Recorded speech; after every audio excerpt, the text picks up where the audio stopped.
Se llevaron a cabo elecciones presidenciales en Argentina. Javier Milei, presidente de la Nación. Esto ha tenido repercusiones internacionales, han venido comitivas, han venido referentes. Queremos analizar todo esto, para lo que hemos invitado a un amigo de la casa que nos ha ayudado y acompañado durante todo el año, Mario Guerrero, politólogo, coordinador del CERIDI, el Centro de Estudios en Política Internacional de la Universidad Nacional de Cuyo, investigador, además de docente universitario. ¿Cómo te va, Mario? No, por favor. Bienvenido, Mario, gracias. No, el placer es mío. Bueno, una asunción diferente. Muchos la compararon con las de Estados Unidos por esto de que el presidente no le habló a la Asamblea, lo hizo en las escalinatas del edificio del Congreso de la Nación, con los invitados especiales al sol además, en un día muy caluroso, y le habló a la plaza, a la gente que se había acercado. ¿Cuál es la impresión que te da de esa primera escena del presidente con sus invitados internacionales allí frente a la plaza? Bueno, un simbolismo, yo diría curioso, porque en cierta medida hay algunas cuestiones que se mantienen, hay una tendencia de continuidad, sin duda un discurso fuertemente populista, entendiéndolo dentro de esa simbología, ¿no? de interpelar al pueblo con diferentes premisas, entendiendo de que en esta interpretación que se le ha dado, no salió del Congreso porque estaba en la entrada del Congreso, en donde estaba en unas puertas que solamente se abren cuando el presidente va a ingresar al Congreso, pero a espaldas, de espalda a la casta o a la dirigencia política, que usualmente es la que escucha al presidente cuando se da un discurso, en una situación bastante curiosa, porque uno de los pocos presidentes que había hecho una situación similar había sido Irigoyen, cuando no se presentó, mandó por escrito su discurso. Sin duda la interpretación era completamente diferente a la de Javier Milei, pero lo cierto es que se mantuvo esa línea de continuidad y su discurso estuvo fuertemente enmarcado dentro de lo que ya se venía escuchando, Mario, hubo visitas concretas, de hecho en varias ocasiones, lo hablábamos en off también, nombrábamos a Víctor Orbán, o sea que es un personaje no menor en relación a esta liga internacional, podríamos decir, de una nueva derecha populista. ¿Qué quiere representar en estas visitas tan por ahí, con una perspectiva tan política, más allá de presidentes o primeros ministros en funciones, como lo son Víctor Orbán, Jair Bolsonaro? O sea, ¿qué quiere decir esto a nivel global? Algo muy curioso, porque sí es algo sobre lo cual se habló mucho, y es la foto entre Zelensky y Orbán. Dos personas que se detestan, porque realmente no solamente representan cosas completamente diferentes, sino que tienen una interpretación de un proceso político que los involucra directamente.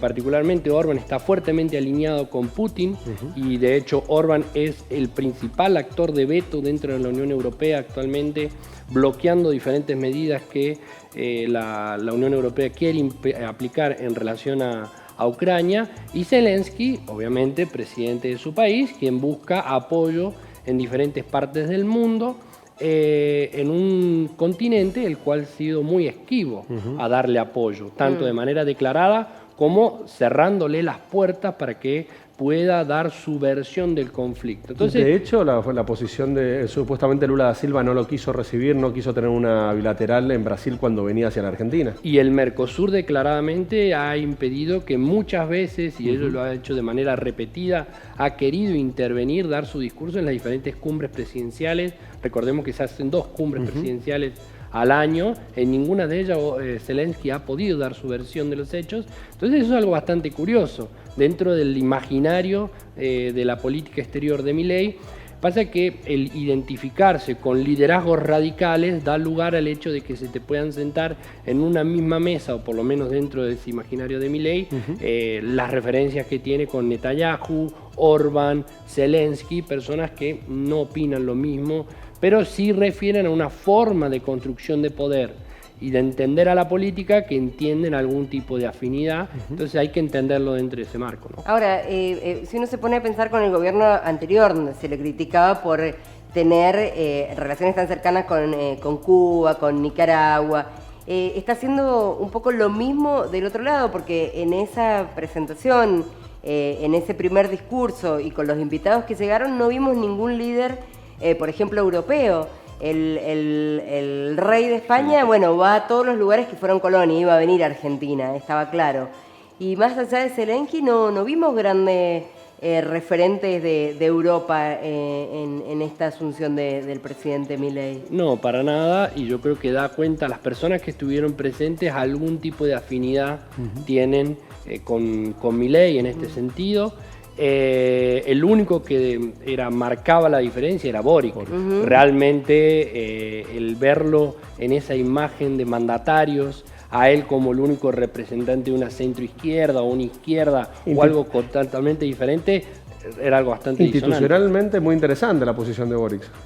La verdad que sí, porque da cuenta de una ecuanimidad de la cual hizo gala constantemente. Esto es decir, se van a histórico en Chile también eso. Los presidentes transversalmente tienen esa actitud, ¿no? Sí, totalmente, pero también da cuenta de una particularidad de Boric, en el sentido de que yo voy a criticar siempre y cuando, por ejemplo, cuando haya violación a los derechos humanos, no importa el color político de quien los viola.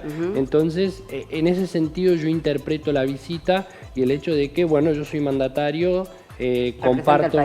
Exactamente, el país con el que más comparto frontera es Argentina, entonces siempre han estado ese tema de la relación fuerte entre ambos países, entonces bueno, hay que ir, ¿no?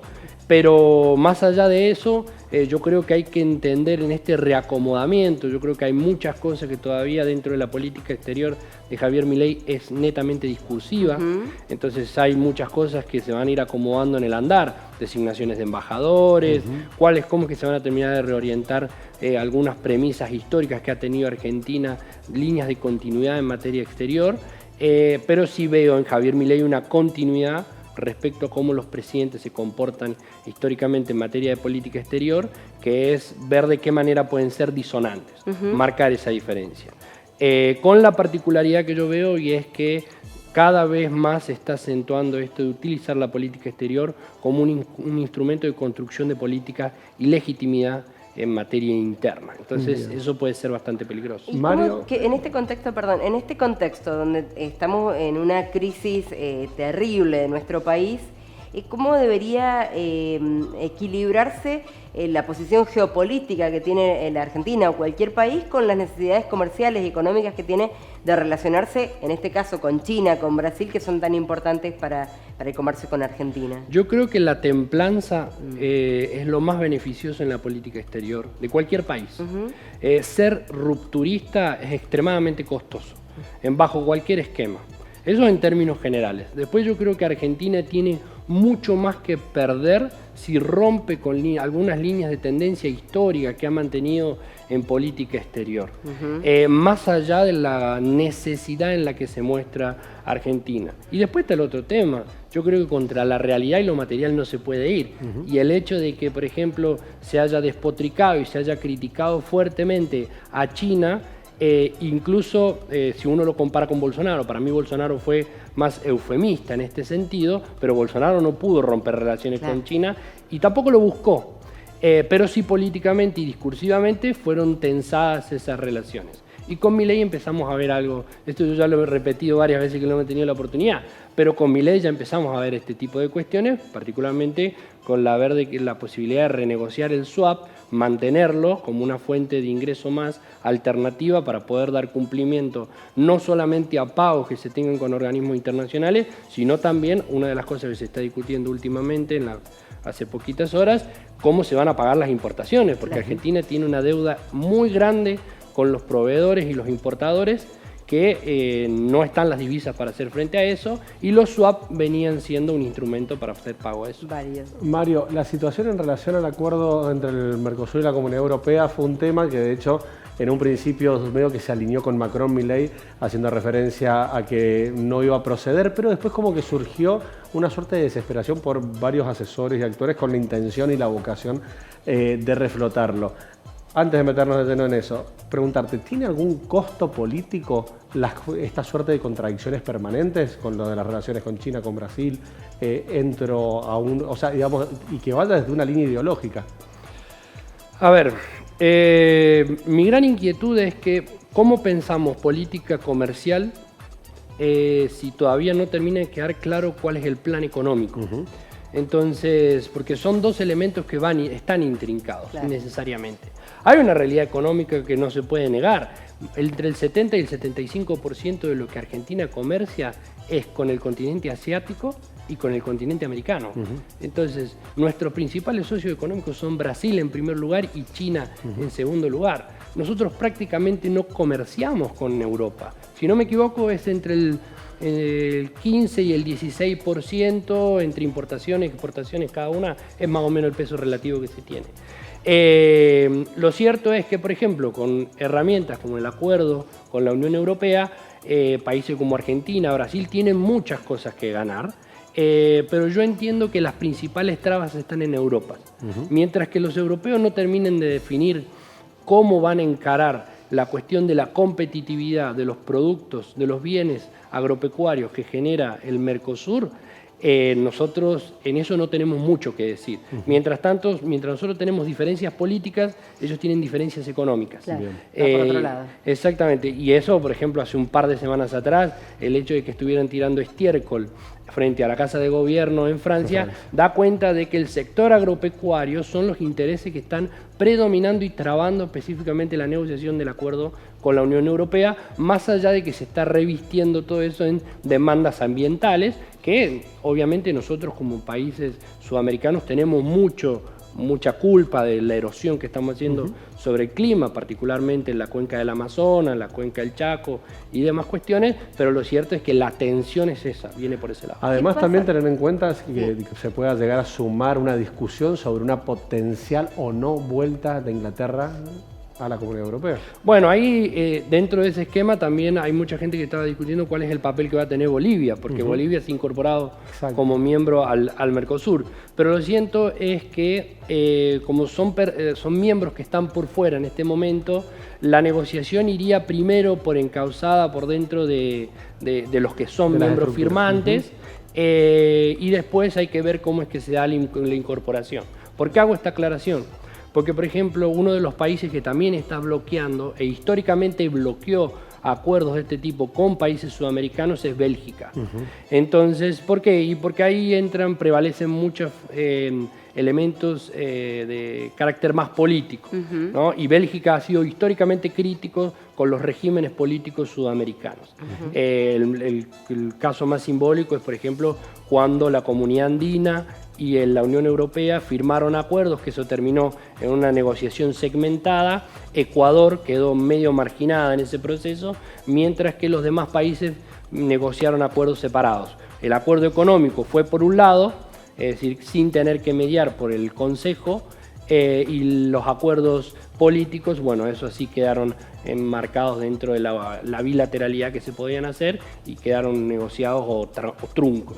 Yo creo que el acuerdo con Mercosur, Unión Europea, puede llegar a ir por ese lado, pero implicaría retroceder en muchos aspectos. En el primero de ellos sería separar dentro del acuerdo que nosotros tenemos actualmente aquellos elementos que son de carácter político de aquellos elementos que son de carácter económico, y eso implicaría retrasar aún más el proceso de acuerdo. ¿Qué pasa con esta decisión que la anticipó la canciller Mondino de que Argentina va a intentar ser parte de OCDE?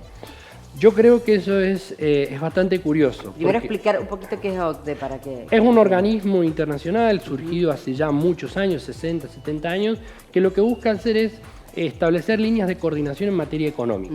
Está bien, el tema está que el proceso de ingreso a la OECD o OCDE, dependiendo si lo tomamos en inglés o en español, es un proceso que lleva muchísimo tiempo. Argentina comenzó su proceso de ingreso en el año 2016, durante la presidencia de Mauricio Macri.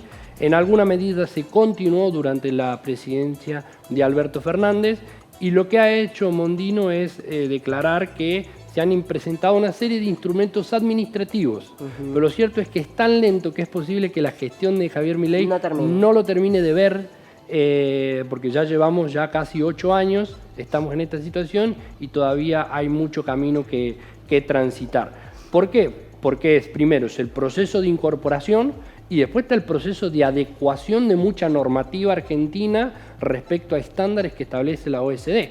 Y eso es en este momento hace mucho ruido porque Argentina está en un proceso de estabilización económica que realmente pone en jaque el hecho de que podamos normalizar nuestros estándares institucionales en materia económica en relación a lo que la OECD establece en materia comercial, monetaria, pobreza, etcétera, ¿no? Entiendo. Mario, para cerrar te quería preguntar, justo habías hecho una referencia concreta a la figura de Zelensky. ¿En qué situación se encuentra hoy? Porque la realidad es que entre los procesos electorales y la propia guerra de Israel con Hamas en lo que es la zona de Gaza, ha desplazado de las agendas mediáticas por ahí el conflicto entre Rusia y Ucrania. ¿En qué situación se encuentra? Yo creo que estamos ante uno de los escenarios más favorables para con Rusia, ¿no? ¿Por qué? Porque estamos en el invierno combatir en esa región, no solamente vivir, sino también llevar adelante un enfrentamiento armado es bastante complicado, no solamente desde lo que a movilización de tropas se refiere, sino también a instrumentos tecnológicos. Recientemente, hace muy poco tiempo, el diario El País comentaba los problemas que estaban teniendo para llevar adelante ataques con drones. No se podía realizar ese tipo de intromisiones o de despliegues de fuerza. Eso es por un lado.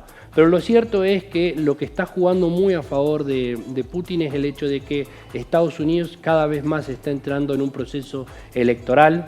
El republicanismo está votando en contra de una serie de medidas que desde la presidencia de Biden se quieren implementar a los fines de seguir financiando a Ucrania en lo que a sostener su despliegue militar se refiere, y además de otro tipo de medidas más. Para que nosotros nos hagamos una idea, en este momento está trabada y es probablemente que no se sancione esa ley y quede para el año que viene, febrero del año que viene, lo cual habla de un periodo crítico para con Zelensky y Ucrania. Se está votando una ley que implicaría, son más de unos 100.000 millones de dólares, que en realidad es una ley que son transferencias que realizaría Estados Unidos a Taiwán, México, Ucrania, con el objetivo de ayudarlos en diferentes cuestiones armadas, pero eso estaría bloqueado. El monto equivalente es a lo que ya Estados Unidos ya le ha transferido a Ucrania en lo que va del conflicto, ¿no? Entonces, para tomar un poco de dimensión de lo que se está discutiendo. El tema está que el republicanismo ha bloqueado eso porque quiere que Biden endurezca aún más las políticas migratorias y de control fronterizo para con México.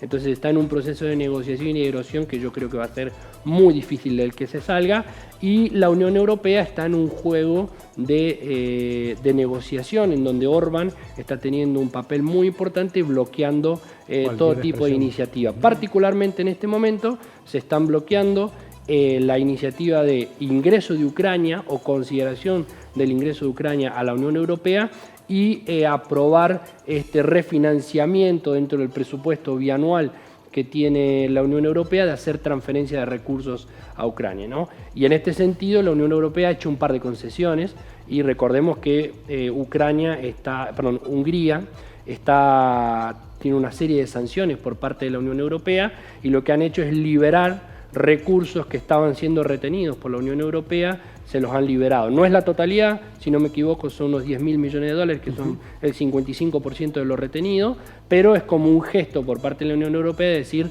desbloqueanos por lo menos la transferencia de recursos para con Ucrania, después seguimos discutiendo el tema del ingreso o no. Pero ese es el estado de negociación en donde Putin parecería ser que va camino a la reelección, por ende cada vez se acerca más a la posibilidad de igualar a Stalin estando en el máximo cargo de poder. Y en las últimas horas dio la conferencia de prensa que hacía ya mucho tiempo que se esperaba, y no dio la posibilidad de pensar de que la guerra se va a acabar en poco tiempo. Totalmente que no, y dio a entender de que la única posibilidad de paz está en la victoria de Rusia, y en este sentido... Terminar con los nazis en Ucrania.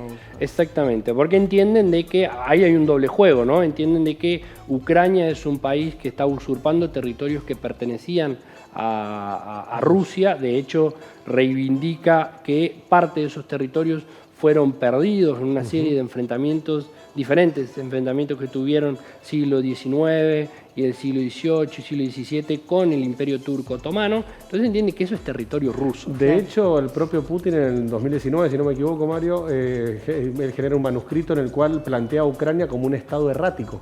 Claro, porque encima algo curioso, ¿no?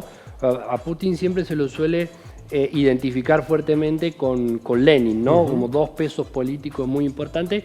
Y resulta que Putin ha criticado históricamente a Lenin porque le machaca el hecho de que él garantizó la independencia de Ucrania, lo cual es cierto, claro, porque el soviet ruso apoyó al soviet ucraniano en el proceso de guerra civil que existía hacia comienzo del siglo XX, que terminó en el hecho de que se terminara de consolidar el Partido Comunista como quien encabeza la constitución del Estado ucraniano, porque es un Estado de reciente creación, ¿no? Entonces, como para tener un elemento de color histórico que permite entender efectivamente de lo que estamos hablando y los intereses cruzados. Bien. Muchas gracias, Mario. Excelente, como siempre. Muchísimas gracias a ustedes.